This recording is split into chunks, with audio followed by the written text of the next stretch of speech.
अस्सलाम वालेकुम friends, welcome to classic entertainment channel. और जनाब, हम हस्बे वादा आपके लिए लेकर आ गए हैं हमारे नए सिलसिलेवार नावल साया इश्क, जिसको आपके लिए तहरीर किया है हुरिया चौधरी ने की एपिसोड 2। तो देर नहीं करते, चलते हैं नावल की तरफ। मगर उससे पहले अगर आपने अभी तक हमारे चैनल को सब्सक्राइब नहीं किया तो उसको सब्सक्राइब करें और आइकॉन बटन भी दबाएं ताकि नई हमारी आने वाली वीडियोस आपको सबसे पहले देखने को मिले। तो फिर जल्दी से चलते हैं साए इश्क की एपिसोड 2 की तरफ। रात के कोई 2 बज रहे थे जब एक कमरे में वो दोनों मियाँ बीवी पुरसुकून नींद सो रहे थे। अचानक ही एक दिल खराश चीख ने उन्हें जगा दिया। अभी वो कुछ समझते कि चीखों की आवाज़ पर वो सिरत से उठे थे। चीखें उनकी बेटी के कमरे की जानिब से आ रही थीं।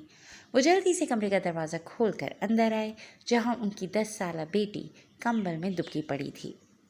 उसके चेहरे का रंग लट्ठी की मानंद सफ़ेद था, जैसे जिस्म से किसी ने खून निचोड़ कर रख दिया हो, और वो बुरी तरह से काँप रही थी।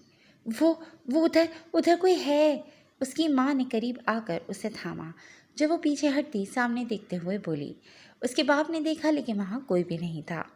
चंदा, कोई भी नहीं है वहाँ, उसकी माँ उसे प्यार से बहलाते हुए बोली, लेकिन वो हद दर्जा डरी हुई थी। नहीं नहीं, कोई है। वो कह रहा था कि वो मुझे मार देगा, वो मेरा गला दबा देगा। मामा, मुझे मुझे बचा लें। वो उनके साथ चिमटी बोली और ज़ोर ज़ोर से रोने लगी थी। उसकी चीखें उसके बाप रज़ा और माँ के दिल को ची रही थीं।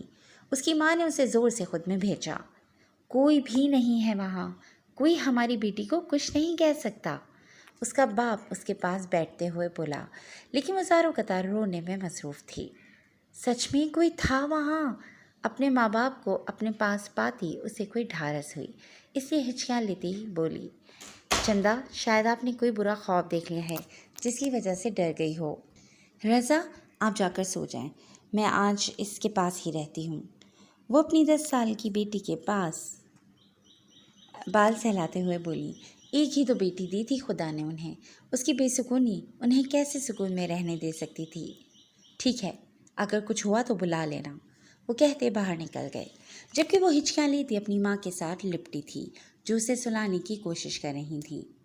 उन्हें ये एक ख्वाब लगता था, लेकिन क्या वाकई ये एक ख्वाब था? सफ़ीना बेगम मेहमानों के पास बैठी हुई थीं, जिनमें एक उधेड़ उम्र की बारो खातून बेजान थीं और उनके साथ एक नफीस सी उम्र में लगभग उनके जितनी लड़के की माँ मरियम बेगम थी। उनकी आमद से पहले उन्होंने अपने छोटे से घर को चमका दिया हुआ था। बीजान बड़े गौर से आसपास के माहौल का जायज़ा ले रही थी। किस्म किस्म के लवाजमात उनके सामने पड़े थे। लड़की को बुला दें, बीजान ने कहा, जिस पर सफ़ीना बेगम ने अपनी बेटी की जानिब देखा। रुमैसा को बुला लाओ, उन्होंने कहा, जिस पर उनकी बेटी उठी और कमरे से बाहर निकली। थोड़ी देर बाद उसके हमरा रुमैसा थी।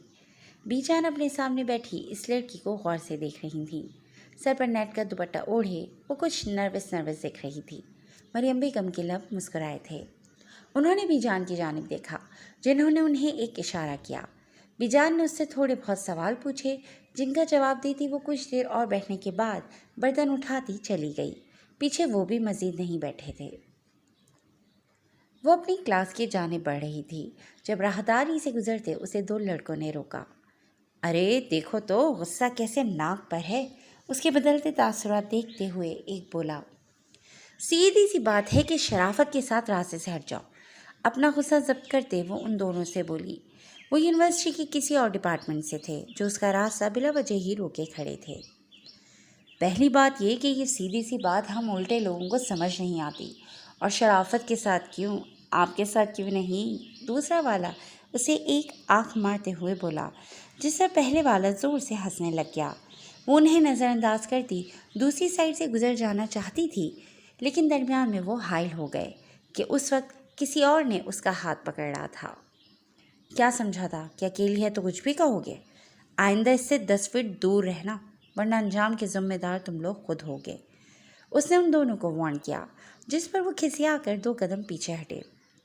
लेट्स गो हानिया, उसने कहते उसके हाथ पर अपनी गिरफ्त मजबूत करते उसे लिए क्लास की जानिब बढ़ा।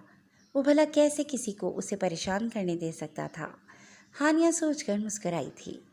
یونیورسٹی کے شروع سال میں اس کی اور احمر کی دوستی ہوئی تھی اور یہ دوستی آہستہ آہستہ کب محبت میں بدلی انہیں خود بھی معلوم نہ ہو سکا۔ یونیورسٹی سے واپس آ کر وہ لان میں یوں ہی چکر لگا رہی تھی اور ساتھ ساتھ فون پر احمر سے بھی بات کر رہی تھی۔